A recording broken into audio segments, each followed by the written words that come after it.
자, 오늘 이 시간에는 일정 성분비 법칙을 다루는데, 지난 시간에 질량 보존의 법칙을 배웠잖아요, 우리가. 질량 보존 법칙은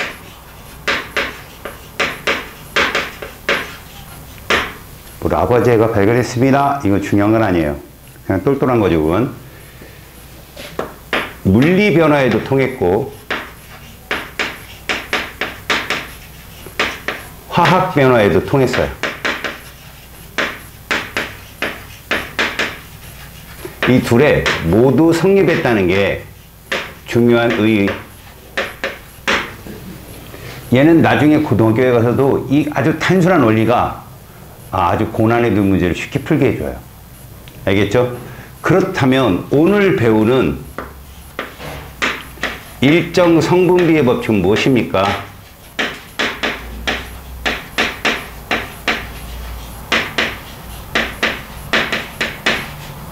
프루스트라는 과학자가 얘기했죠. 자, 이 사람의 주어가 되게 중요해요. 주어가 화합물입니다. 무슨 결합을 한? 화학 결합을 한. 화학 결합이 된 화합물은 화합물 내 성분 원소의 질량비가 일정하다는 거야.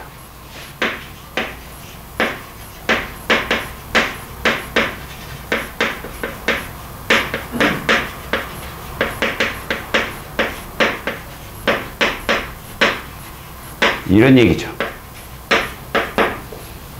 화합물 내 성분 원소의 질량비는 일정하다.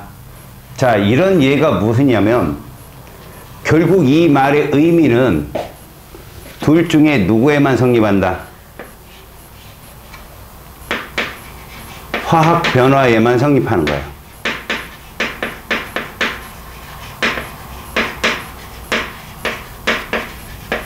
그러니까 혼합물은 안 되는 거예요. 화합물에서만 성립하는 법칙이구나. 그럼 이런 애들이 어찌하여 일정 성분비가 성립하느냐? 그들의 화학식을 가만히 뜯어보면 그들이 몇 그램이 있든, 사실은요 몇 개가 있든이에요. 우리는 여기서 이걸 볼 수 있어요. 화합물은 무슨 식을 갖고 있죠?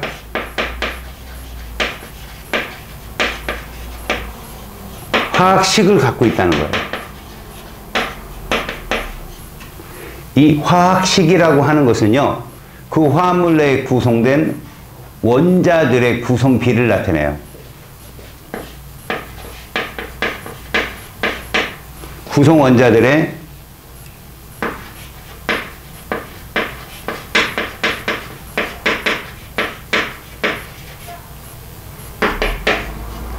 수가 표시가 되어 있다고요. 예를 들어서 이런 겁니다. CM, HN 이런 화합물이 있어요. 그럼 이들의 의미가 뭐라고요? C 원자가 몇 개 있고 M 개 있고 N 원자가 H 원자가 몇 개 있다? N 개가 있다는 정보입니다, 이게. 이 둘이 합쳐진 것이 이들 전체의 질량이 되겠죠.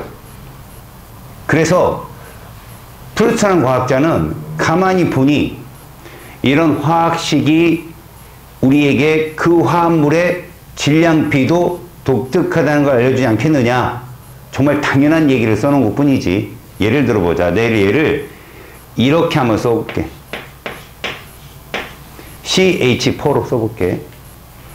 우리는 요걸 사전에 알고 가자. 탄소는 원자량이 12고 수소는 1이며 산소는 16이고 만약에 이렇게 알아보자고. 이 원자량이 저렇게 돼 있다. 그럼 CH4는 C 원자가 1개가 있고 비율로 따지면 H 원자가 4개가 있다는 건데 이것을 질량비로 바꿔보자. 얘를 무엇으로 바꿔보자고? 질량의 비로 바꿔보자고. 이렇게 바꿔보면 C 원자는 12g이 있고 수소 원자는 4g이 있다는 꼴이 된다는 거예요. 이렇게.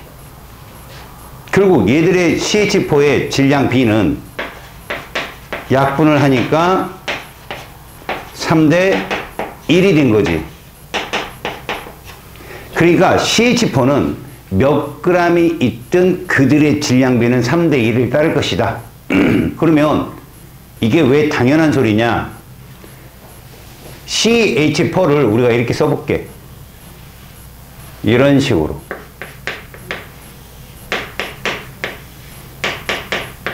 이런 걸 우리가 분자 모형이라 하거든. 중심에 C, H가 이렇게 결합했다고 상상을 해보자. 됐지?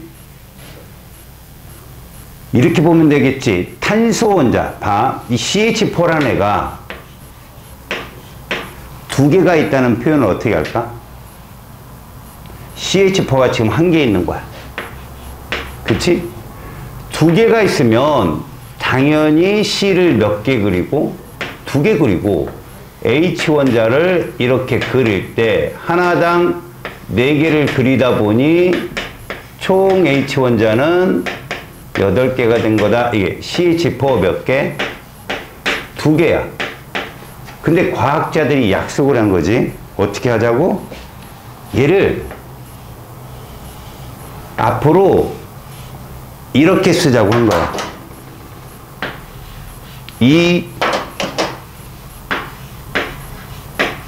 이렇게. 그럼 저 노란색의 숫자는 뭘 의미한다? 분자의 숫자가 되는 거고, 아래 첨자는 그 포화물을 구성하는 원자들의 개수비가 되는 거야. 그렇다면 그들의 질량비도 과연 저 개수비와 같을까? 안 같다고. 알았어? 우리가 화학 반응식을 배우면서 개수를 배웠잖아? 그 개수는 앞에 있는 이런 분자의 숫자였어. 그렇다고 그들이 질량비도 같으냐? 그건 아니었거든. 결국 CH4라는 건 C 원자량이 12고 H 원자량이 1일 때 얘는 16이라는 분자량을 가질 거야. 이게 식량이거든. 원래 식량은 가짜값이야. 저거 진짜값이 따로 있어. 그런데 얘를 1몰이라고 하는, 고등학교에 가서 배운다. 1몰이라고 하는 물질량을 적용을 시키면 그냥 얘는 16g이 될 수 있어. 그러니까 1몰이라는 집단은 얘가 진짜 한 개가 아니거든. 진짜 한 개는 질량이 워낙 작아. 근데 거기다 특정 집단을 곱하면 1몰이 되거든. 우리는 그 상대값을 쓰고 있는 거야. 그래서 16이라는 숫자에다가 만약에 우리가 g을 붙인다면 1몰의 집단이 16g입니다 라는 조건을 성립시키는 거야. 그러나 우리가 그걸 배운 적이 없잖아. 그러니까 그냥 CH4 한 개는 16g이구나 라고 지금은 생각해 두자고. 그럼 두 개는 몇 g이 될 거야? 32g이 되고, 그 속에는 탄소 원자가 두 개 있으니까 24g이 될 거고, 수소 원자가 8개니까 8g이 되어서 어차피 그들은 3대 1이다 이거야. 이게 무슨 법칙이라고? 일정 성분비의 법칙. 그러면 중요한 건 뭐냐? 아래 첨자 갖고 따지는 거지. 아래 첨자. 다시 말해서 1대 4는 원자 수의 비고, 그 한 개일 때 12g, 4개일 때 각각 1이니까 4g의 질량비는 다르다라는 걸 보여주고 있는 거다. 알겠죠? 그래서 거기에 예를 들어보잖아. 물도 있고 암모니아도 있고 막 외워야 될 것 같은데 한번 볼게. 물을 한번 보자. 물은 H2O거든. 이렇게 되면 수소 원자가 2개가 있고, 그지? 산소 원자가 1개가 있어서 이들의 원자수 B는 이게 돼. 2대 1이. 맞지? 그런데 질량비를 한번 따져보자고. 질량비를 따지면 수소 원자량을 1로 놓고 산소 원자량을 16이라고 자꾸 푼다면 얘는 1자리가 몇 개 있고 2개가 있고 이렇게. 그 다음에 얘는 16자리가 몇 개 있다? 1개가 있다. 이렇게 질량으로 표현할 수 있다는 얘기야. 이렇게 되면 얘들은 몇 대 몇이냐? 질량. 1대 8이 되는 거지. 이게 바로 일정 성분비야. 요 질량비가 뭐라고? 일정 성분비. 그러니까 물은 1대8, 수소와 산소가 1대8의 질량비를 고유하게 갖는 거지. 그 다음에 그 옆에 있는 암모니아를 볼게. 암모니아는 NH3인데 N원자가 1개가 포함되어 있고 수소 원자가 3개가 포함되어 있어. 자, 그렇다면 이건 14짜리가 1개 있다는 뜻, 그람.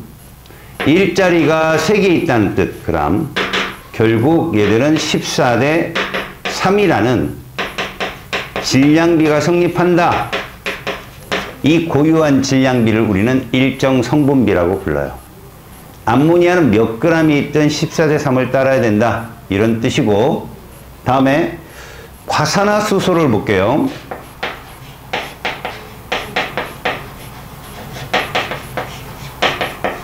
과산화수소는 H2O2란 말이야. 여기는 H원자가 몇 개 들었고 2개가 들었고 산소 원자가 2개가 들었어. 그리고 수소 원자와 산소 원자 비는 1대1인 거야. 그러면 질량비는 어떻게 되느냐? 1짜리 원자량을 갖는 수소가 2개, 16짜리 원자량을 갖는 애가 2개. 이게 바로 질량비거든. 이때 이걸 약분.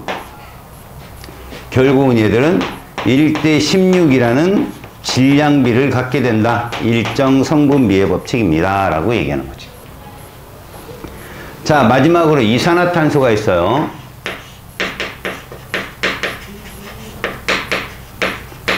화학식은 분자식이라 해서 CO2입니다. C원자가 하나 있고요.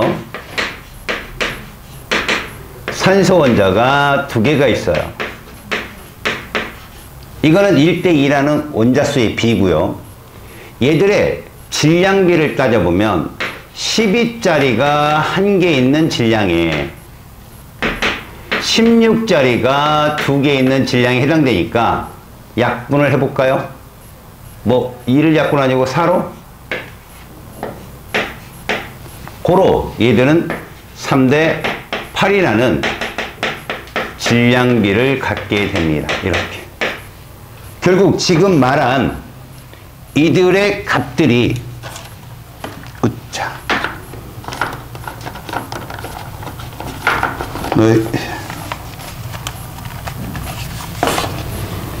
다 뭐의 비가 된다?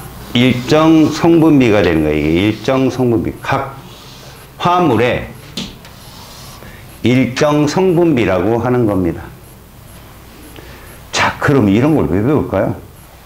사실 여러분들 거기에는 중딩 시험으로 복잡한 걸 가르쳐 주기 싫으니까 항상 얘와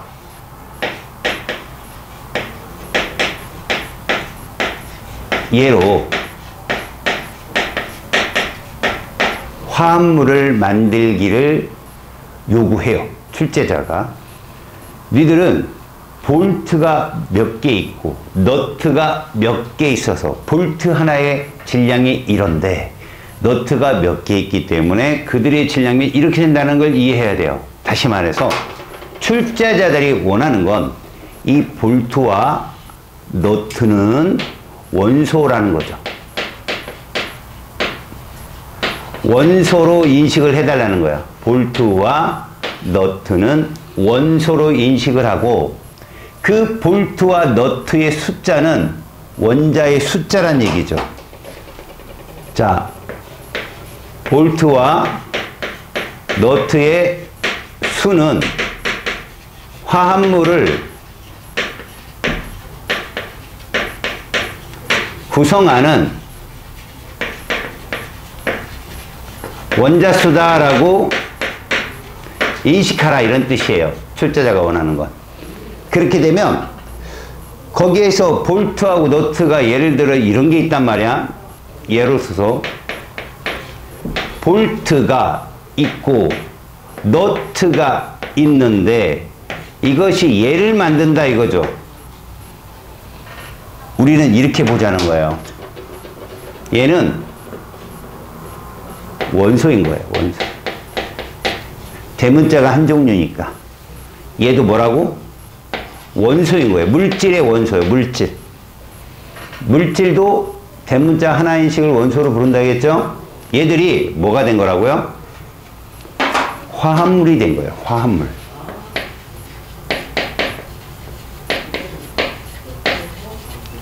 그렇다면 질량 보존의 법칙에 의하면 얘는 반드시 너트는 두 개가 있어줘야 되는 거예요. 이 질량 보존의 법칙이 성립하려면. 맞죠? 그래서 사실 볼트와 너트가 몇 그램에 따라서 얘들의 질량비는 달라져요. 예를 들어 볼까요? 볼트 하나가 7g이고 너트 하나가 2g이라고 친다면 이 안에는 7g 대 4g 7대 4에 뭐가 성립한다? 일정 성분비가 성립하고 얘 7g에다가 얘 4g이 합쳐져서 11g이 됩니다. 이건 뭐야? 질량 보존의 법칙을 설명하라 이런 얘기죠. 그러면 이들이 원하는 여기에서의 또 다른 답은 무엇이냐? 결국 일정 성분비라고 하는 것은 말이야 질량비로 표현되지만 그들은 그에 앞서 원자 개수비가 있다는 얘기죠. 그 원자 개수비도 일정하다는 걸 강조하는 거예요. 그러니까 볼트 하나는 너트 두 개랑 결합하니까 볼트가 20개가 있고 예를 들어봐 얘가 아무리 20개가 있고 얘가 20개가 있다 할지라도 너트는 20개가 다 쓰이지만 볼트는 10개가 남을 거야 라는 추론을 해봐라 이거예요.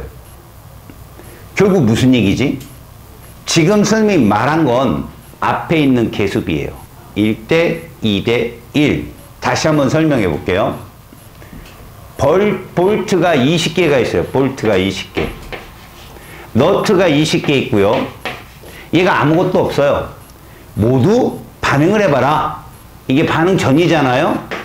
그래서 반응을 시킨다는데 이렇게 반응을 할 때 우리가 습관적으로 써줘야 될 거. 볼트는 1개 반응할 때 너트는 2개 반응하고 BN2 화합물은 하나가 나온다. 이게 반응 개수예요. 여러분들이 찾은.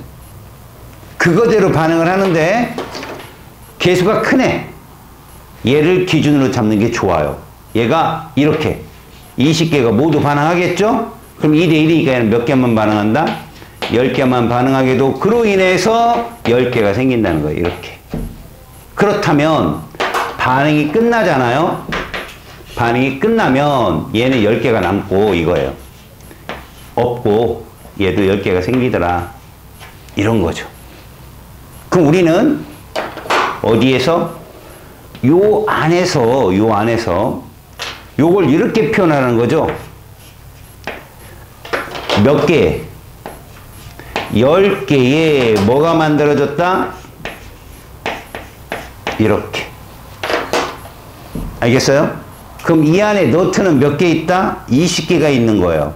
여기서 사라진 20개가 이 안에 다 들어있는 거예요. 근데 볼트는 10개밖에 없죠? 그럼 나머지 10개는 어디 있다? 그냥 밖에 흐트러져 있다. 알았습니까? 이런 식으로 성립할 때 이 BN2 안에는 일정한 질량비도 성립해서 이건 화학 변화가 아니겠어요? 라고 증명해라 이런 뜻입니다. 자, 그러면 맨 밑에 산화구리 생성 반응에서 질량비라는 그 그래프가 뭘 의미하느냐? 이런 그래프는 하나 정도를 더 예를 들어줄 테니까 잘 들어봐. 자, 구리가 있습니다.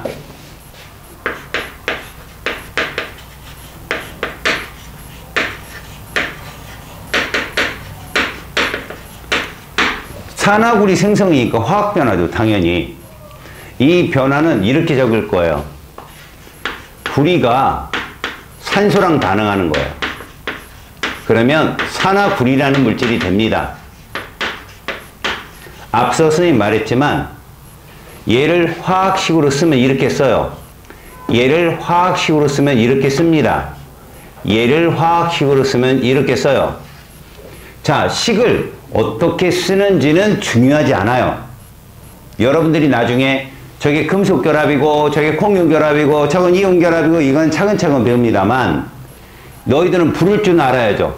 아, 좌측이 반응물이니까 화살표를 이렇게 쓰고 그럼 여기다 반응을 하는 물질끼리는 플러스로 연결하는데 생성물이 한 종류요. 반응물은 두 종류인데 이렇게 대문자가 하나만 써있는 아이들을 우리는 물질에서 원소라고 부르고 그들이 화학 변화를 통해 화합물이 되었구나. 요 정도요. 화합물이 되었구나. 자, 그런데 말입니다. 얘들이 반응을 어떻게 하나 봤더니 이런 식으로 하더라는 거죠. 그래프를 보니 가로축이 뭐라고 되어 있나 봤더니 첫 번째 구리의 질량이라고 되어 있습니다. 구리의 질량.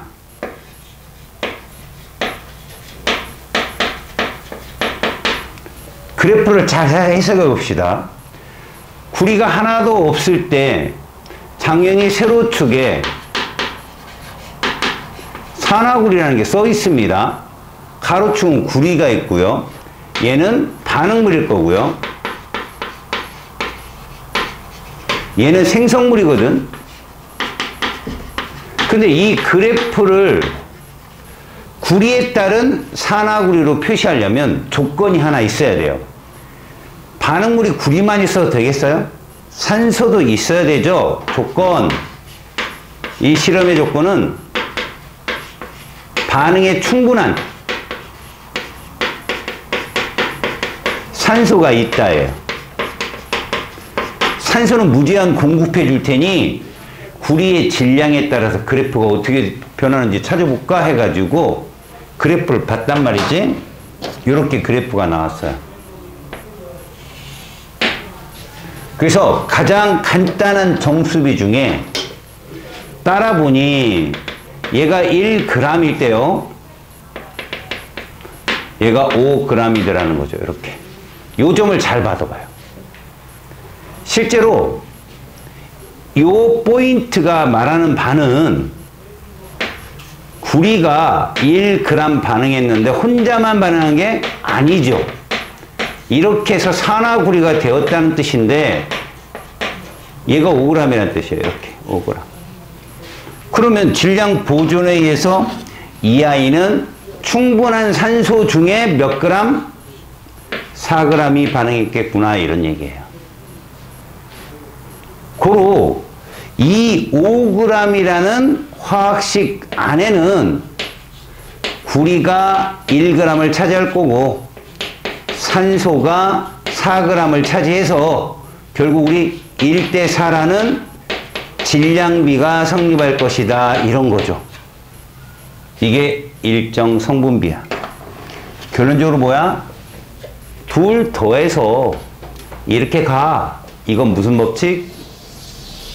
일정 성분비의 질량 보존의 법칙이 되지만 그 5g 내에는 이게 성립할 수밖에 없어. 이건 일정 성분비라는 거죠.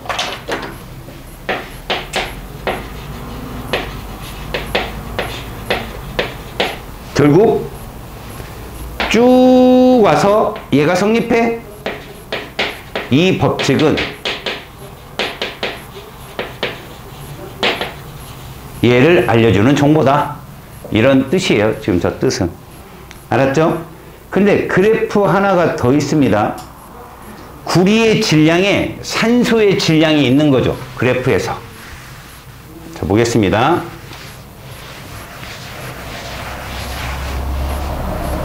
세로축에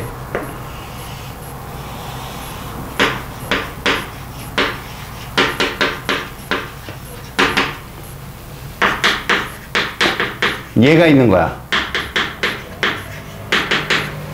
결국 이건 무슨 말이냐? 구리하고 산소를 놓고 반응을 시켰다는 거지. 근데 몇 대 몇으로 반응하나 봤다는 거야. 이렇게 되더라는 거지. 구리가 4g일 때 얘가 이렇게 나오더라는 거야. 반응하는 산소가 1g이다. 이건 노골적으로 알려준 거야. 저기 식에서 이거는 미완성된 식이야. 저 식에서 구리가 반응해서 산소가 되었을 때 산화구리가 생성되는데 얘는 구리 4g당 이거밖에 반응을 안 하더라는 거야. 그럼 질량 보존에 의해서 당연히 산화구리는 5g이 생성된다는 추론을 할 수 있어.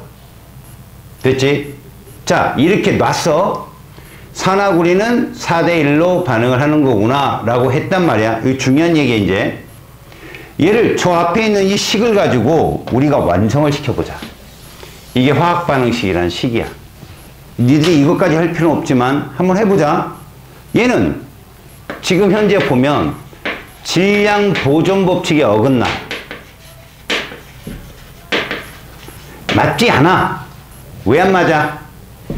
반응물에 구리가 있는데 생성물에 산소가 있어. 반응물에 생성물에 산화구리가 있어.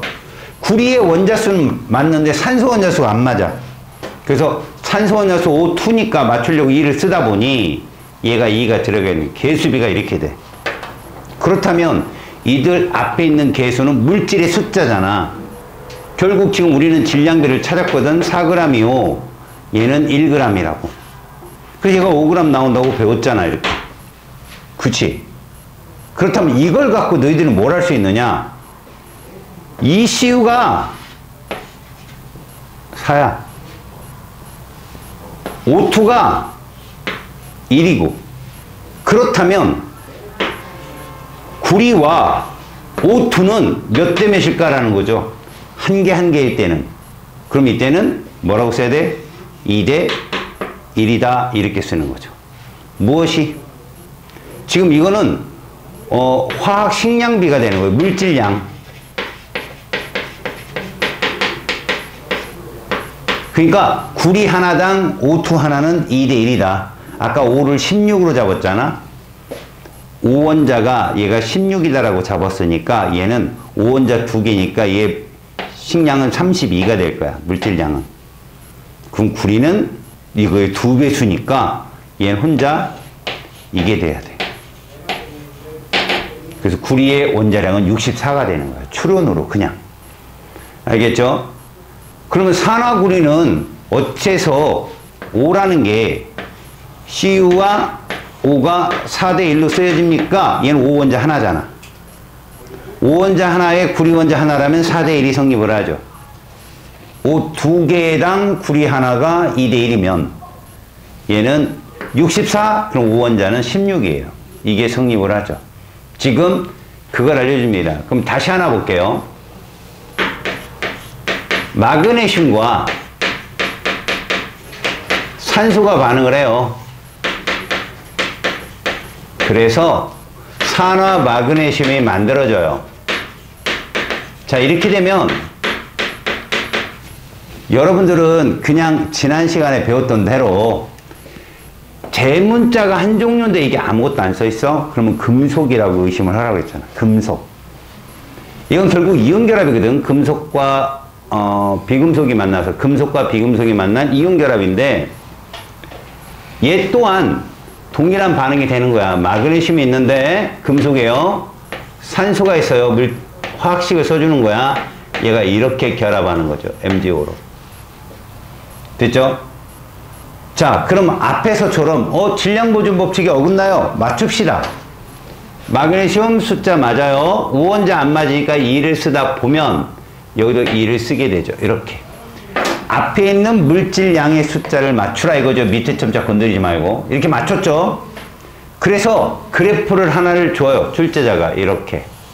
당연히 가로축은 마그네슘의 질량이 뜨겠죠. 그리고 세로축을 산화 마그네슘을 줄 거예요. 일반적으로 산화 마그네슘을 줍니다. 그랬더니 얘가 그래프가 이렇게 뜨고 3g일 때 얘가 5g인 거죠. 이렇게 그래프가. 그럼 요 지점에서 여러분은 어떤 추론을 할 수 있느냐? 마그네슘이 몇 g이 있을 때 3g 있을 때 산소는 몇 g이 반응을 해야 산화 마그네슘 5g이 나오냐는 거죠. 당연히 질량 보존 때문에 얘는 2g이 될 겁니다. 이 식이 성립한다는 거죠. 이렇게 되면 5g의 산화 마그네슘 안에는 마그네슘과 산소의 성분의 질량의 비가 이렇게 있다는 걸 알게 돼요. 3대2. 이게 무슨 법칙이라고? 이게 일정 성분비의 법칙. 알겠냐? 이게 뭐라고? 일정 성분비의 법칙. 산화 마그네슘은 3대2다. 직접적으로 해볼게요. 그러면 저 식에 넣어서 자, 마그네슘과 산소가 반응을 한다. 그래서 이렇게 MgO가 되었다. 앞에 이렇게 개수가 붙었다. 실질적으로 여러분 마그네슘은 원자량이 24야. 산소는 아까도 봤지만 16이고 그걸 갖다 대입하면 지금 마그네슘 2개 있다는 거죠. 24짜리가 2개 있어요. 이게 질량이에요. 근데 아까 O2는 32였잖아. 16짜리 2개니까. 그게 몇 개 있어? 하나 있다는 소리입니다. 그 다음에 MgO 24, 16 더해봐요. 얘는 40입니다. MgO는 40이야. 그게 2개가 있다. 그럼 이들이 무엇이 성립하나 보자 이거예요. 무엇이 성립하니? 무엇이 성립하니? 결국 누구와? 반응물의 합은 누구다? 생성물과 같지 않겠느냐? 이게 성립하는 거야. 이게 뭐지? 질량 보존의 법칙이야. 자, 그러면 저 MgO 자체가 지금 2MgO지만 40 곱하기 2잖아. 요건 개수잖아, 개수. 여기서 이건 개수거든, 지금 이건. 그리고 그들의 원자량을 곱했으니까 그게 질량이 된 건데 2대 1대1에는 이 개수 빼면 MgO는 당연히 40짜리의 화학식량을 갖는 애인데 그 안에 마그네슘과 산소가 몇 대 몇으로 있어? 1대1로 존재하잖아. 1대1.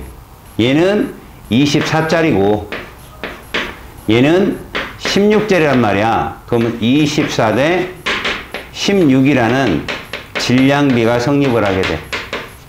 이거를 8로 약분해봐. 3.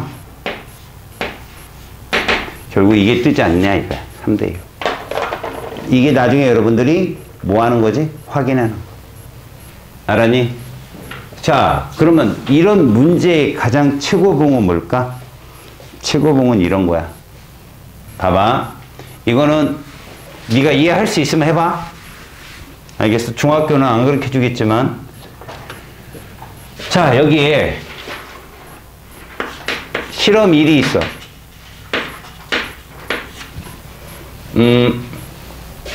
반응물이 있는데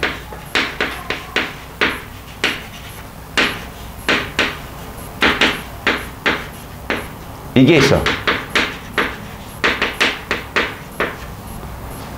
요렇게 그려줄 거야.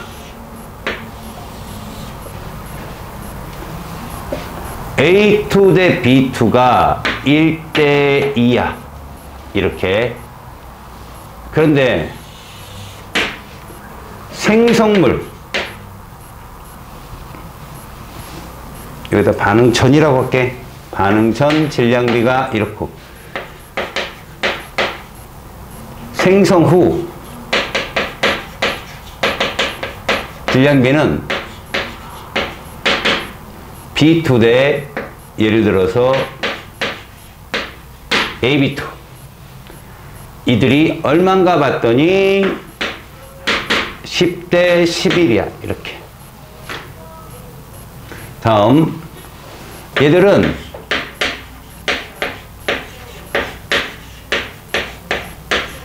이렇게 반응을 해.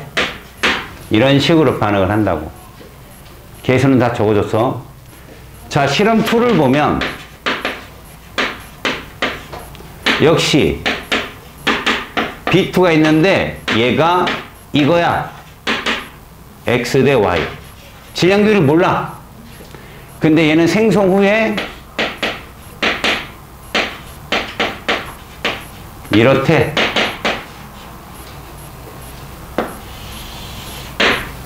똑같은 반응이야. x 대 y를 구할 수 있을 것이냐 이거지. 알았어요?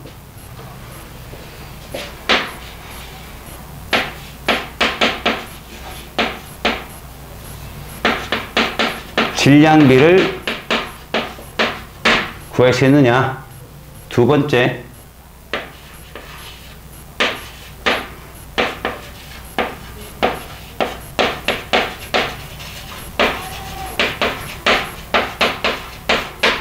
이거를 구할 수 있느냐? 알겠어? 두 개 해봐. 자, 이 문제를 전개를 해볼게. 풀이 과정은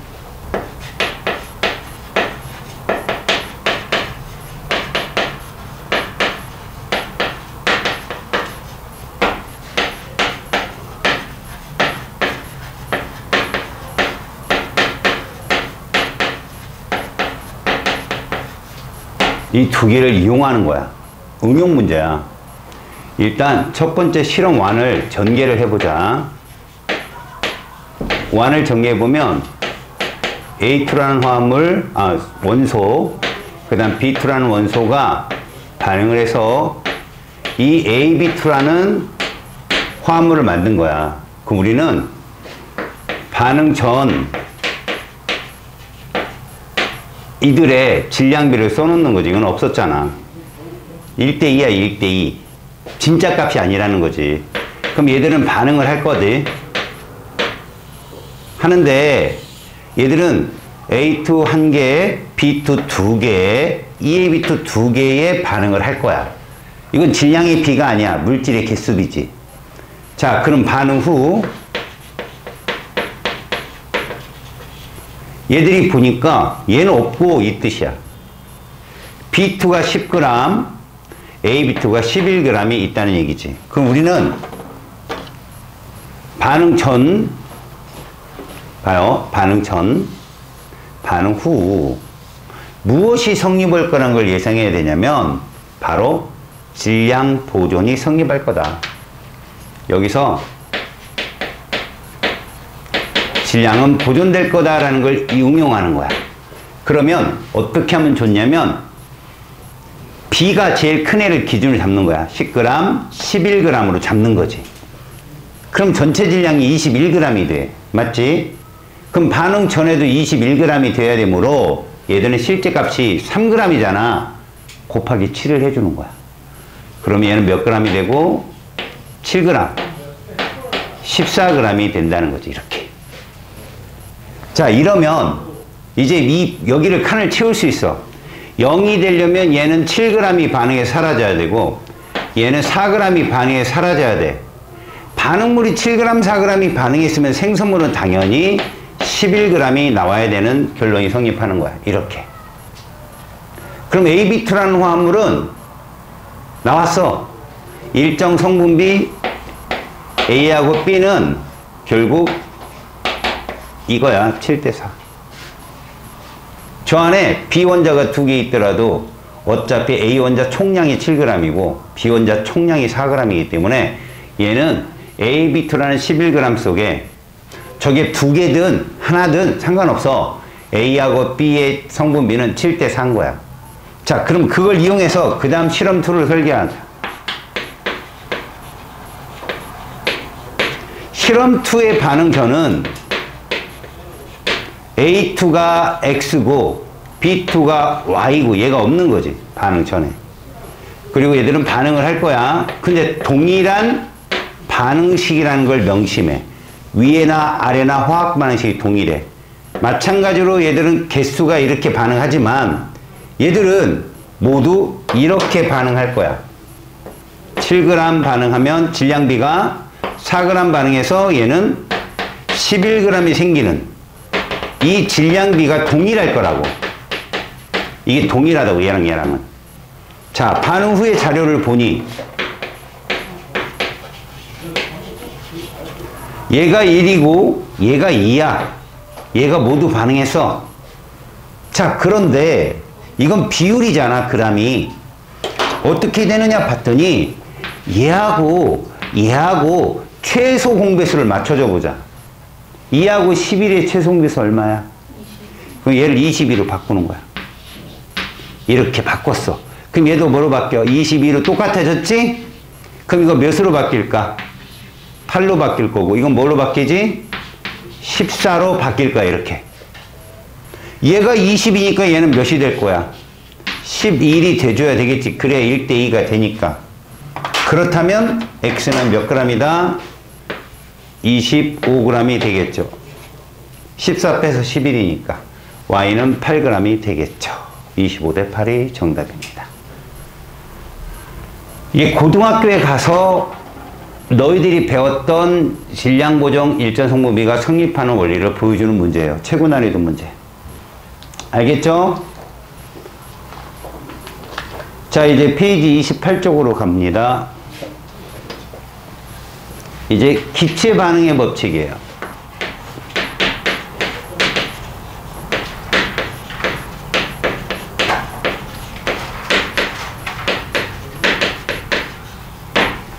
자, 기체 반응의 법칙은 무엇일까요? 말 그대로 기체입니다. 이 상태를 잘 보세요. 기체일 때만 성립할 수 있다는 뜻이에요. 이 기체 반응의 법칙은 탄생의 비화가 뭐냐면, 자, 이런 거죠.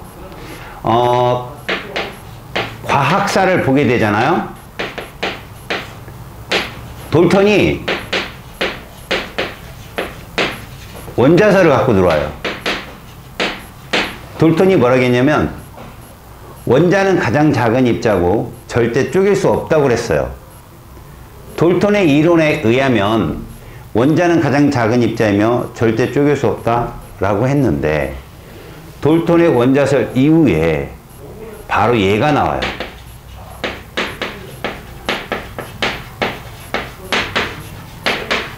얘가 출현하면서 이름이 조금 이쁘장하죠?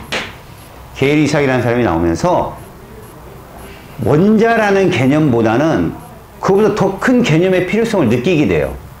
무슨 말이냐? 게일 이삭이 실험을 해보니 수소라는 애하고 산소라는 애를 반응을 시켜본 거야. 근데 수증기가 나왔어. 근데 쟤가 좀 요상해. 돌턴의 원자론으로 얘기하면 수소라는 입자 2개하고 산소라는 입자 하나하고 반응을 했더니 얘가 2개가 나오려면, 야, 이건 뭐지? 이런 식의 결론을 내릴 수밖에 없는 거야, 이렇게. 얘가 쪼개져야 되는 거야.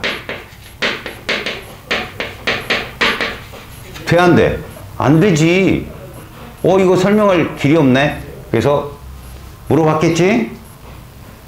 돌턴 이론을 그 제자들한테나 대답을 못하는 거지. 이것 때문에 돌턴의 원자설은 맞고 기체 반응의 법칙을 설명할 수 있는 게 뭐가 있을까? 그래서 나온 이론이 누구야? 분자설이야. 바로 아보가드로. 아보가드로라는 사람이 우리가 쪼개서 가장 작은 입자가 되기 직전 분자라는 썰을 가지고 들어오자. 물질 중 작은 단위야. 물질의 가장 작은 단위가 있고 이 분자를 쪼개면 원자가 된다. 고로 저 수소는 이게 아니라 이런 식으로 설명을 하자고 한 거야. 알겠어? 그럼 산소도 이게 아니라 이런 식으로 설명을 하자고 한 거지. 지금 말하면 이제 우리 수소를 수소 원자가 2개 붙은 산소를 산소 원자가 2개 붙은 애로 해석을 하자.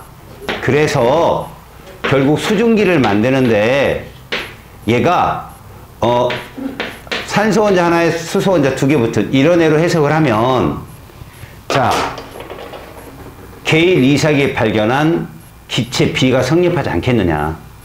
수소 원자가 2개 있고 2개 맞는데 산소 원자가 안 맞잖아. 그래서 질량 보존의 법칙을 따르다 보니 얘가 2가 써지고 2가 써져서 결국 그가 말했던 기체 B가 성립을 하고 이걸 갖고 그대로 질량비를 대입하잖아. 질량 보존도 성립해. 거기에 프루스트의 일정 성분비 같이 성립하니 안성맞춤. 알겠어요? 그래서 기체 반응의 법칙은 반드시 기체에만 성립하는 법칙이고 여기서도 마찬가지야. 이 개수의 비가 뭐를 면이야? 입자수의 비, 분자수의 비니까 수소 분자는 반드시 2개가 있을 때 산소 분자는 1개밖에 필요 없더라. 같은 개수가 반응한다면 산소가 무조건 남는다 이거야. 그리고 반응하는 수소 기체의 개수만큼 수증기가 나올 것이라는 게 이 기체의 이론이야. 알았지? 그걸 밑에 실험적인 것을 쭉 써놨어. 다시 말해서 실험 1을 한번 볼까? 실험 1에 보면 수소하고 산소가 2가 있어. 너는 이미 2대1이라는 거 니들은 알고 있잖아. 그러면 산소는 1이 남겠지 당연히. 또 하나 수소는 모두 반응할 거야. 그치? 수소는 모두 반응하고 산소가 1이 남음으로써 수증기는 얼마 나올까? 2가 나오겠지? 자, 무슨 얘기일까? 수소 기체, 이렇게 수소라고 쓰면 수소 기체인 거고 수소 분자인 거고 화학식으로 이렇게 쓰는 거야. H2. 그래서 얘가 부피가 수소 부피가 2다. 산소 부피 역시 얘도 산소 분자이며 산소 기체이며 O2겠죠. 2다. 그렇다면 반응 후에 얘들이 2대1로 반응하니까 누구 법칙에 의해서? 게일 이삭의 기체 반응의 법칙에 의해서 반드시 수증기는 얘가 나온다니까. 중요한 건 수소하고 산소는 반응물이니까 사라져줘야 되는 거야. 알았어? 생성물인 수증기는 나타나야 되는 건데 얘들의 개수가 똑같잖아.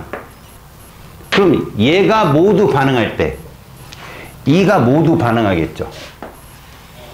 얘가 모두 반응을 하잖아.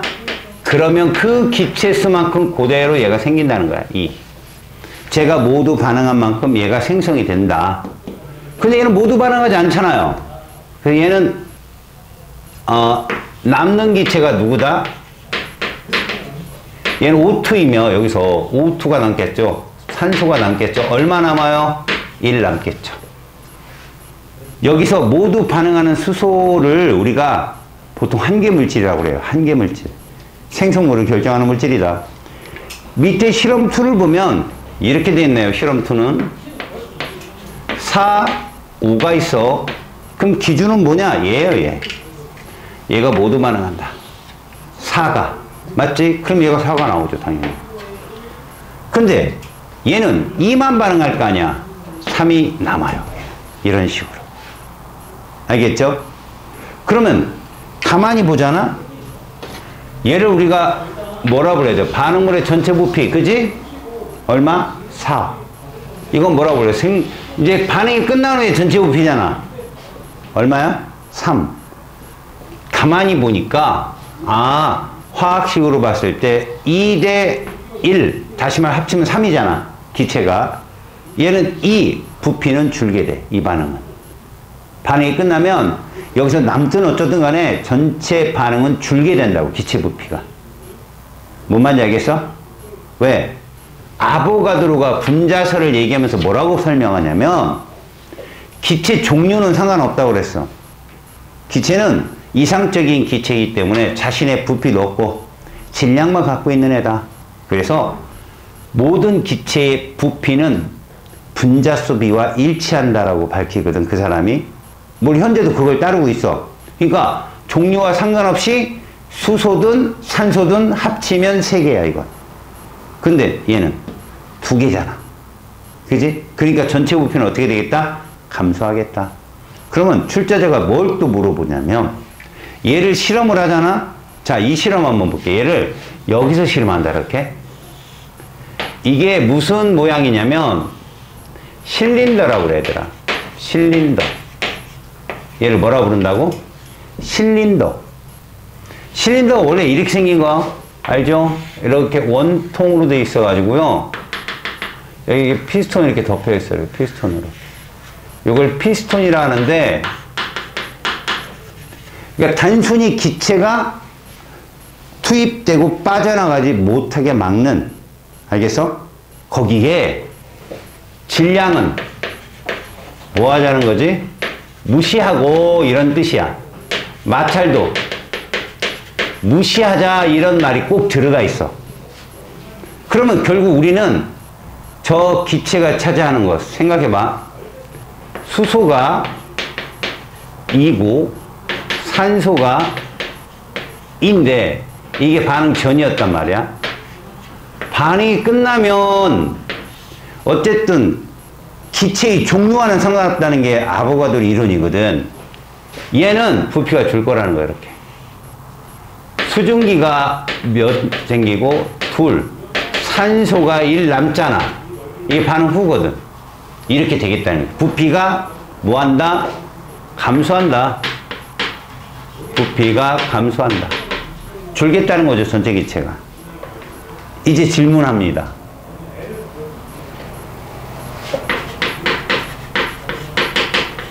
자, 대답해 보세요. 전과 후 누구 질량이 더 커요? 반응 전, 반응 후 질량은? 잘했습니다. 1대1이에요. 이게 질량 보존의 법칙입니다. 자, 부피는 어때요? 몇 대 몇이에요, 부피는? 그렇죠. 그럼 이렇게 나눈 게 뭐죠?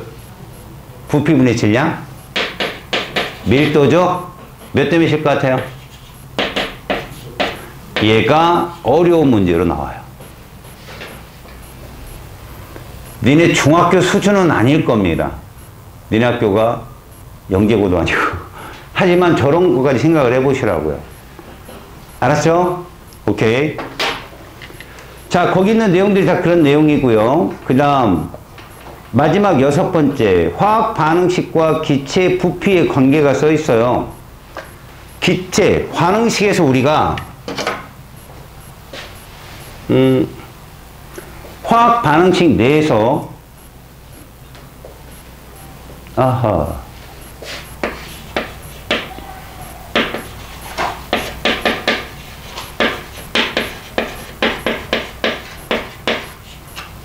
화학 반응식. 근데 그것도 누가 반응하는 거죠?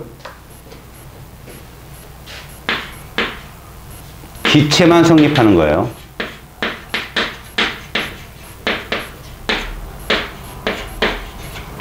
화학 반응에서 기체의 부피비는 뭘로 예측하겠냐?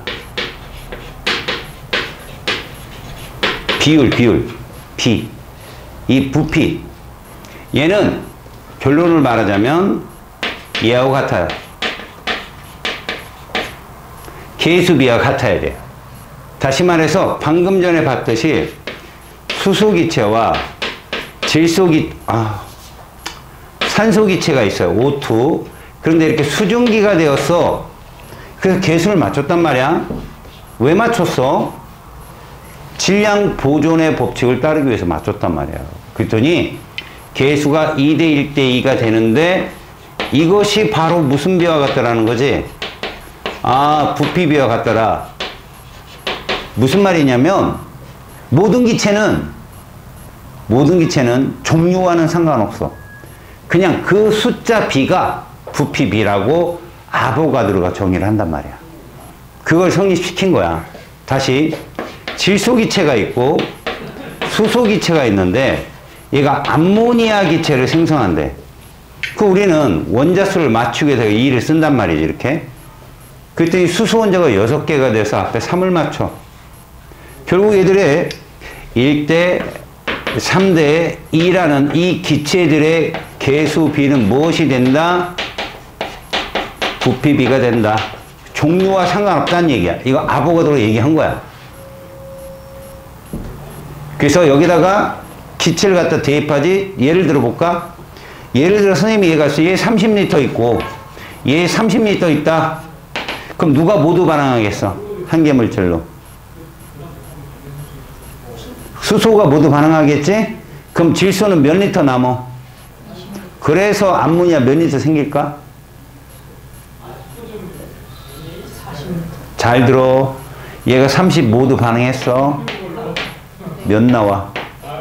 그래, 20 나온다고, 이렇게. 알겠어요? 그리고 전체 혼합기체, 생성물이 되면 질소가 남잖아. 암모니아 말고도 질소가 남을 거 아니야? 그 혼합기체 부피는 얘 20 남고 얘 20 생겨서 40이 될 거라고. 그래서 그걸 이렇게 쓴다고. 반응천에 이게 있다 할지라도 얘가 모두 반응할까? 한계 물질이야. 얘가 이만큼 반응할 거고 얘는 이만큼 생길 거라는 거지. 왜? 이것 때문에. 1대 3대 2라는. 그래서 얘가 20리터가 남고 얘 몇 리터? 20리터가 남아서 혼합기체는 40이 될 거야 라는 거지. 결론은 어때? 전체 기체의 부피가 어떻게 됐다? 줄었다. 개수, 반응물의 개수합과 생성물의 개수합을 놓으면 저런 현상이 생긴다. 그럼 이건 어떨까? 요거요? 1대 3대 2로 반응을 한다고요. 그러면 얘 30리터가 반응을 했으면 모두 사라져서 0이 될 거 아니에요? 그럼 얘는 1대 3이니까 10리터만 반응을 하겠죠. 그래서 20이 생기죠. 남잖아요. 근데 얘는 1대 2니까 얘는 20만 생길 거 아니야? 그래서 얘는 20이 나온다. 합쳐 40이다. 이거 한번 해볼까요? 얘가 30리터예요. 얘도 30리터예요. 아, 얘 20리터예요. 이렇게. 자, 모두 반응하면 혼합기체는 몇 리터가 나올까요? 얘 30리터, 20리터 반응해서 염화수 기체가 생긴다면 몇 리터, 기체는 몇 리터 남을까요? 총기체.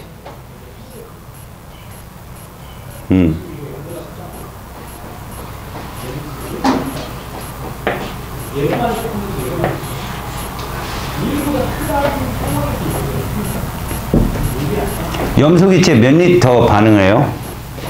20리터. 모두 반응해서 몇 리터 남아요? 안 남죠? 1대 1이니까 얘도 얼마 반응해요? 20리터. 그래서 얼마 남아요? 40리터. 그럼 몇 리터 생겨야 돼요? 40리터. 40리터 생겼죠? 합치면 몇 리터예요? 50리터. 얘는 합이 얼마예요? 50리터. 계수 합이 같으면 안 변한다고요. 아시겠어요? 그 계수비가 부피비라는 증거입니다. 이렇게 계수합이 같으면 안 변합니다. 알겠죠? 자, 페이지 30쪽으로 가보겠습니다. 탐구 자료를 봅시다. 자, 탐구 자료 1을 보면 화학 반응에서의 질량 변화라는 게 있습니다. 첫 번째 자료에 가만히 보시면 염화나트륨과 누가 반응한 게 나와요? 염화나트륨하고 질산은 수용액이 반응을 해요. 그런 반응을 친전 반응이라고 했어요. 지난 시간에. 그리고 거기서 여러분들은 라칼지람을 배웠어. 기억나? 라칼지람 기억나? 100% 구경꾼이온. 칼질을 해야 돼. 그리고 앙금 생성 반응 박하사탕도 배웠잖아. 무슨 색 앙금? 그렇게 배웠잖아. 다시 말해서 앙금이 생긴다고 해서 질량이 변하는 건 아니다라는 얘기죠. 그러니까 그 탐구 자료에 보면 질산은 수용액이 있고 그 다음에 염화나트륨 수용액이 있을 때 이게 이제 이름이에요. 이걸로 질산은 수용액이라 하고 얘를 염화나트륨 수용액이라고 부르거든. 이제 뒤에다가 이름을 붙이겠죠. 수용액. 얘도 수용액. 녹인 물질이라는 거죠. 혼합물이에요. 둘이 반응을 하면 일단 질산은 수용액이 남고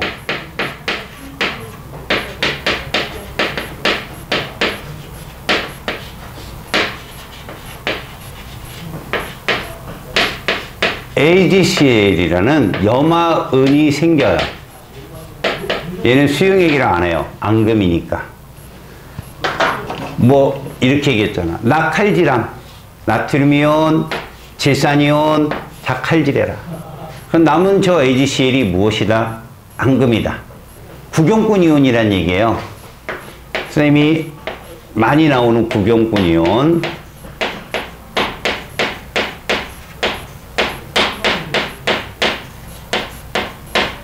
외워주자. 나칼질암. 나칼질암. 나트륨이온, 칼륨이온, 질산이온, 암모늄이온 등은 화학 반응에 참여하지 않아요. 거의. 절에도 뭐는 성립하더라? 질량 보존 법칙은 성립한다. 그 다음에 두 번째 실험에 기체가 발생하는 실험이 있어요. 그게 얘입니다. 두 번째 실험은 탄산칼슘이 있어요. 이 탄산이 들어간 물질들은 보통 산하고 반응하면 이산화탄소 기체를 발생시키는데 얘가 이렇게 식이 있대요. 염화칼슘이 생기며 물이 만들어지며 이산화탄소 기체가 발생합니다. 라고 있는 반응이 있어. 그것 또한 식을 보면 탄산칼슘에 염산 수용액이죠. 염산이죠. 염산. 염화수소 기체 수용액인데 걔가 물에 녹은 게 염산이거든요. 얘가 염화칼슘이 되는 거죠. 그리고 H2O 물이 나오고 CO2가 발생하게 되는데 이때 칼슘 하나 있고 탄소 또한 여기 하나 있고 산소가 3개인데 여기 2개, 여기 1개, 3개 맞고요. 수소 2개, 염소 2개. B만 쓰면 되는구나. 식은 이렇게 완성이 돼요. 이렇게 기체가 발생하는 실험이라 할지라도 질량은 어떻다? 보존되는데 가끔 얘를 갖고 장난을 칩니다. 이 기체 가지고 장난을 쳐요. 무슨 말씀이냐? 이 반응을 마개를 막고 실험을 하잖아요. 그럼 질량이 보존된다는 걸 알아요. CO2 기체가 밖으로 빠져나가지 않으니까. 근데 마개를 열고 실험을 하잖아요.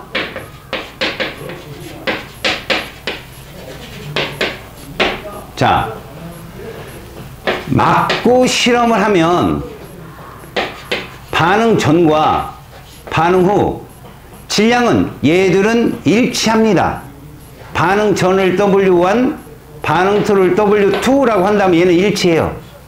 근데 마개를 열고 실험을 하게 되면요, W1보다 W2가 작아요. 그러면 얘가 이렇게 성립을 하려면 어떻게 되냐? 여기 W3라고 합시다. 얘는 다른 질량이니까. W3에다가 발생한 이산화탄소 기체 질량을 더해야 돼요. 이게 성립을 하려면.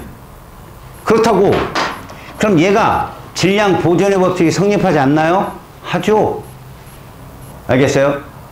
결국 W1-W3는 발생한 CO2 기체의 질량이 돼서 걔 나간 질량을 감안을 한다면 그래도 질량은 보존된다. 이런 얘기입니다. 그러니까 우리가 강철성 같은 거 연소시켜 보잖아요. 그냥 강철성을 연소를 시키면 산화철이 돼버리면 질량이 좀 커집니다. 그럼 질량 보존이 안 된 건가요? 아니죠. 반응 전에 누구의 질량까지 감안해야 돼요? 산소. 그거랑 똑같은 겁니다. 아시겠죠? 다음 밑에 산화구리 생성 반응에서 질량비. 산화구리는 말이야 4대 1입니다. 아까 배웠죠? 산화구리는 4대 1이 성립하고, 그러면 산화 마그네슘은 몇 대 몇이 성립했죠? 3대 2가 성립했죠. 합은 다 5라고. 4대 1대 5, 3대 2대 5 외워두세요. 알겠어요? 4대 1대 5, 3대 2대 5. 싸고. 구리는 뭐라고? 4. 마그네슘 뭐라고? 3. 그들의 합은 다 5. 그러면 산소가 1대 2가 성립을 하잖아요. 그렇게 외워두세요. 페이지 31쪽 가보자. 수소 산소 기체에 전기 불꽃을 가하면 수소와 산소가 1대8의 질량비로 물이 생성된다라고 했습니다. 자, 이게 무슨 말을 의미하냐면 우리가 이미 수소와 산소가 반응을 해서 H2O가 되는데 질량 보존 법칙에서 이렇게 숫자를 맞췄단 말이지. 자, 수소 원자량은 얼마니? 1이었고 산소 원자량은 16이라면 얘는 분자수 B는 이렇게 되겠죠. 분자수 B는. 근데 질량비는 달라요. 구해볼까요? H2 그러면 2예요. 물질의 양이. 그게 두 개 있으니까 얼마가 돼야 돼요? 4g. O2 그럼 32예요. 그게 하나 있으니까 32g. 자, 둘이 반응하면 얘 얼마 나와야 돼요? H2 그러면요. 얘가 두 개, 얘 하나니까 18인데 그게 두 개니까 36g이 되죠. 이렇게. 이런 식으로. 1대 8대 9라는 질량 B가 성립을 함으로 인해서 우리는 일정 성분 B 그러면 화합물인 H2O 속에 수소와 산소의 질량 B가 이게 성립한다는 말을 쓸 수 있다는 거죠. 이렇게. 알겠어요? 다음 아이오딘화납 생성 반응에서 질량비가 있습니다. 자, 요거는 이렇게 생각해 두면 좋을 것 같아. 함정. 어떤 함정이지? 스스로 빠지는 함정. 누구도 가르쳐 주지 않는 함정. 왜? 예를 보면 질산납 수용액이야. 여기에다가 아이오딘과 칼륨이야. 그러면 얘가 누군가 모르겠지만 이온이란 말이지. 그때 우리는 뭐 알았지 아까? 칼질함. 칼질함. 기잖아. 그러면 얘가 반응을 해서 질산칼륨 수용액이 나오고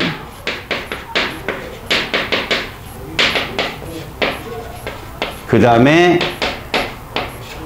아이오딘과 납이 형성된다면, 만들어진다면, 아, 얘도 칼질해야 돼요. 칼질. 얘가 앙금이구나, 라는 거야, 앙금. 근데 말이야, 얘가 밀리리터야. 얘도 밀리리터고, 얘도 밀리리터. 무슨 얘기일까? 이 밀리리터를 가만히 보니, 이게 성립하는 거지. 봐. PbNO3 2 질산은 마이너스 1가였잖아. 아까 나 칼질함 봤잖아. 그럼 납은 플러스 2가라는 얘기인데 얘하고 아이오딘과 칼륨 두 개가 반응을 한다? 이런 식으로 돼야 되는 거야. 그래야 질산칼륨 수용액이 두 개가 되고 PbI2가 성립을 하거든. 이런 식으로. 그래서 이 앞에 개수대로 얘 부Pb가 만약에 농도가 동일하다면, 농도가 동일한 실험이라면 요런 식의, 그러니까 거기 보니까 농도가 같든 농도가 다르든, 이 농도가 다르면 부Pb가 따르게 성립할 수 있거든. 농도가 같으면 또 이 개수비랑 정확하게 성립을 하고. 여튼간에 이렇게 봐봐. 얘들이 반응하는데 적당량의 이온수끼리 반응하겠지. 그죠? 그래서 이 물질을 만들어내겠지. 그래서 거기 실험해 보니까 질산납 수용액이 6ml 들어가니까 10% 아이오나칼륨 6ml랑 반응이 끝났단 말이야, 거기에. 그죠?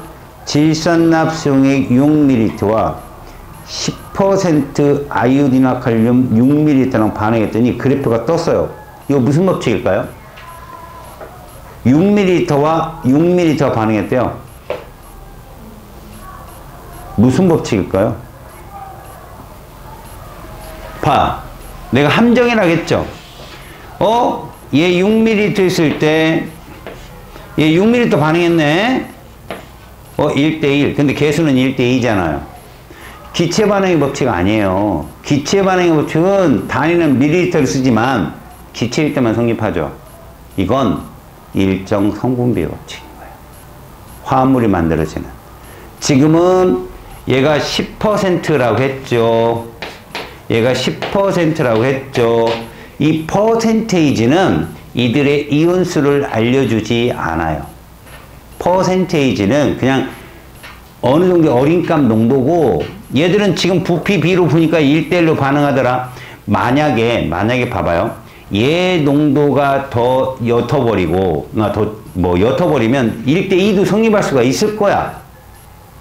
지금은 그냥 얘들이 일정한 부피비가 성립한다는 데 의의를 두세요. 밀리리터 있다고 괜히 기체 반응 법칙 이러면 큰일 납니다. 이거는 기체가 아니기 때문에 무슨 법칙이다? 일정 성분비의 법칙이에요. 일정한 질량비가 성립한다. 알겠습니까? 이렇게 해서 단원을 작사를 냈습니다. 아주 그냥. 자, 세 번째가 화학 반응에서의 열 출입이거든.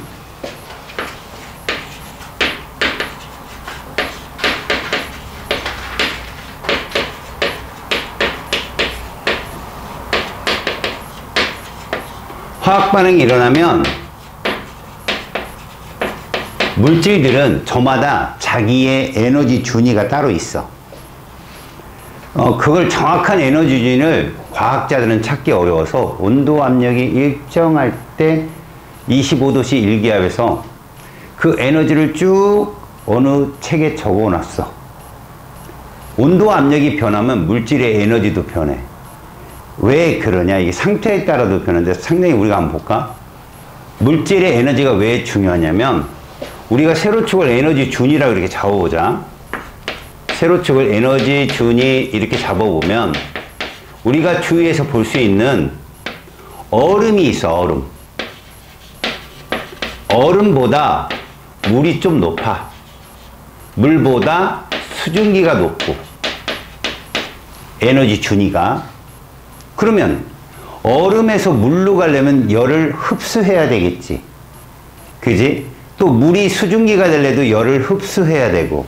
그 우리는 이게 상태 변화지만 이렇게 올라가는 이 반응을 열을 흡수한다 해서 흡열이라고 불러. 흡열. 열을 흡수한다. 그럼 반대로 내려오는 경우도 있을 거 아니겠어? 수증기가 물이 된다든가 물이 얼음이 된다든가. 이거는 반대로 열을 방출해야 되겠지. 이걸 발열이라고 얘기해. 자, 이런 물리 변화조차도 열의 출입이 따르듯이 화학 변화가 일어나도 모든 물질이 상태나 그 화학식의 종류에 따라서 에너지가 천차만별이기 때문에 그들의 출입은 분명히 나타날 것이다. 그걸 우리가 뭘로 확인하느냐? 바로 온도계로 확인해. 온도계의 눈금은 뭐를 알려주는 정보다? 지금 열이 높아졌다, 낮아졌다. 다시 말해서 주위에 뭐를 알려주지? 온도를 알려줘, 정보가. 주위에 온도를 알려준다고. 그지? 그래서 우리는 이렇게 생각하면 돼. 주위의 온도가 높아집니다. 그럼 무슨 반응? 발열이고요. 주위의 온도가 낮아집니다. 그럼 무슨 반응? 흡열입니다. 라고 부르는데, 열의 이동은 반드시 고온에서 저온으로 이동하게 돼 있어. 절대로 반대로 못 움직여. 그래서 발열이라는 뜻은 어느 화학 반응이 일어난 점에서 우리 주위 쪽으로 열이 나왔다는 얘기고, 흡열이라는 얘기는 이 화학 변화가 일어날 때 우리 주위의 온도보다 얘가 낮다는 얘기야. 그래서 열이 들어가서. 그지? 그런 표현을 알아들어야 되거든. 그래서 봐. 이렇게 에너지 준위를 보듯이 우린 일반적으로 세로축을 에너지라고 논다면 이 가로축의 화살표는 반응이 진행되는 방향이야. 그래서 우리는 항상 누가 있어? 이렇게 반응물이 있잖아. 반응물이 두 종류든 한 종류든 반응물이 있을 거란 말이야. 이것이 누구한테로 가? 생성물로 가겠지. 그지? 그래서 생성물로 갔더니 이렇게 되는 거지. 이게 생성물인 거야. 에너지가 낮아졌네. 그지? 그럼 이 차이만큼이 열이 빠져나올 거야. 그치? 이렇게 되면 주위의 온도는 어떻게 되고? 높아질 거고 이걸 발열이라고 한다고. 그러니까 반응물이 생성물로 가는 이런 거 좀 어려운 말로 이렇게 얘기하거든. 개라고 얘기해. 개. 시스템. 반응물이 어디로 가니? 생성물로 이렇게 간다. 근데 에너지가 낮아졌잖아. 그럼 얘로 하여금 누가? 열이 빠져나갈 거 아니야. 여기에 우리가 있다고. 관찰자. 우리는 뭘 들고 있어?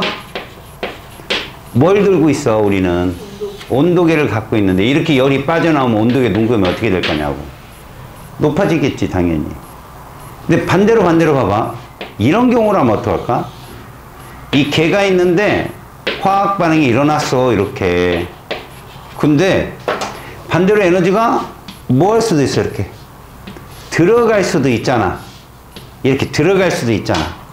이렇게 되면 얘들 개에서는 이건 반응 진행 방향이겠죠.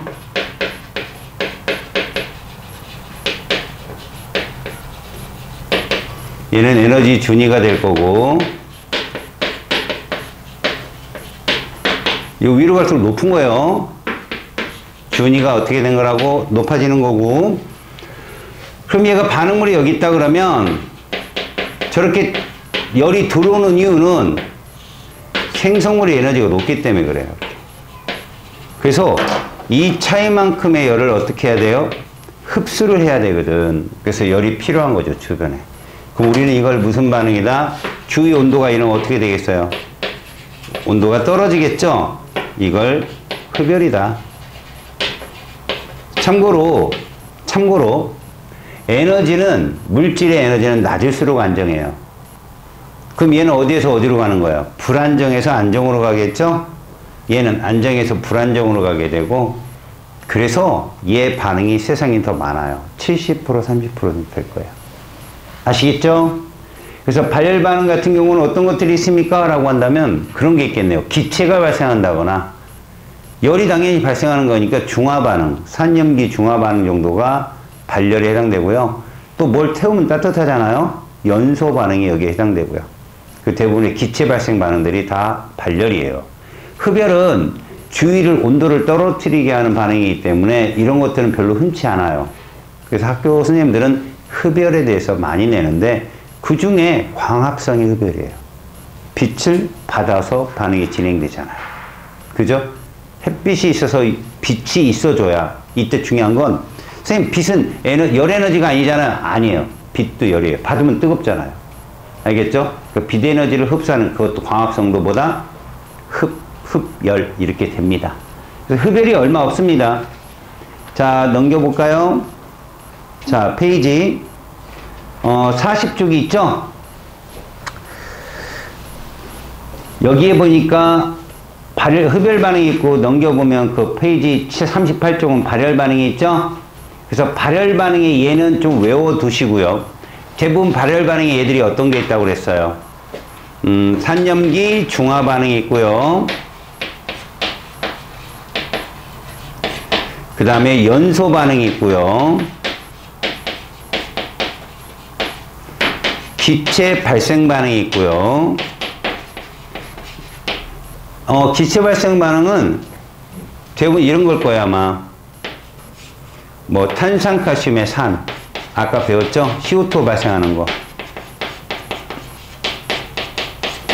그 다음에, 뭐, 금속에다가 산하고 반응하는 거. 이러면 이제 CO2가 발생하고요. 여기는 수소가 발생하죠. 이런 반응들이, 그리고 호흡. 그 다음에 부식, 녹쓰는 거요. 이런 것들이 천천한 반응 중에서도 발열에 해당되고, 흡열은 넘겨볼까요? 대표적인 게 광합성이죠, 광합성. 여기는 이런 걸 또 좀 알아주면 되겠어. 대표적인 게 광합성이고, 그 다음 요건 특별한 건데 외워라. 질산 암모늄과 물의 반응이 있어. 질산 암모늄을 외워야 돼. 화학적 사실이니까 물에 넣으면 온도가 떨어져. 또 수산화 발염하고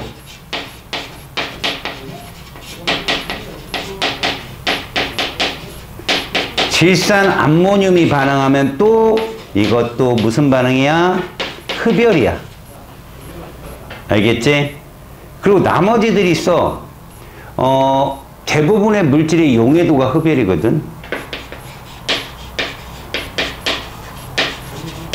요 개념은 좀 알아둬야 되는데, 아마 다음 시간에 내가 기회가 되면 얘들이 왜 발열 흡열인지 내용은 알려줄 거야. 뭐 물의 전기분해도 여기에 해당되겠지.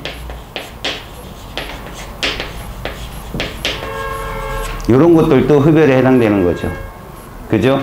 그 다음에 뭐를 열분해하겠다. 열을 가해서 분해하는 거니까 열분해 정도도 바로 흡열에 해당되는 것이다 라는 얘기야. 알았어요?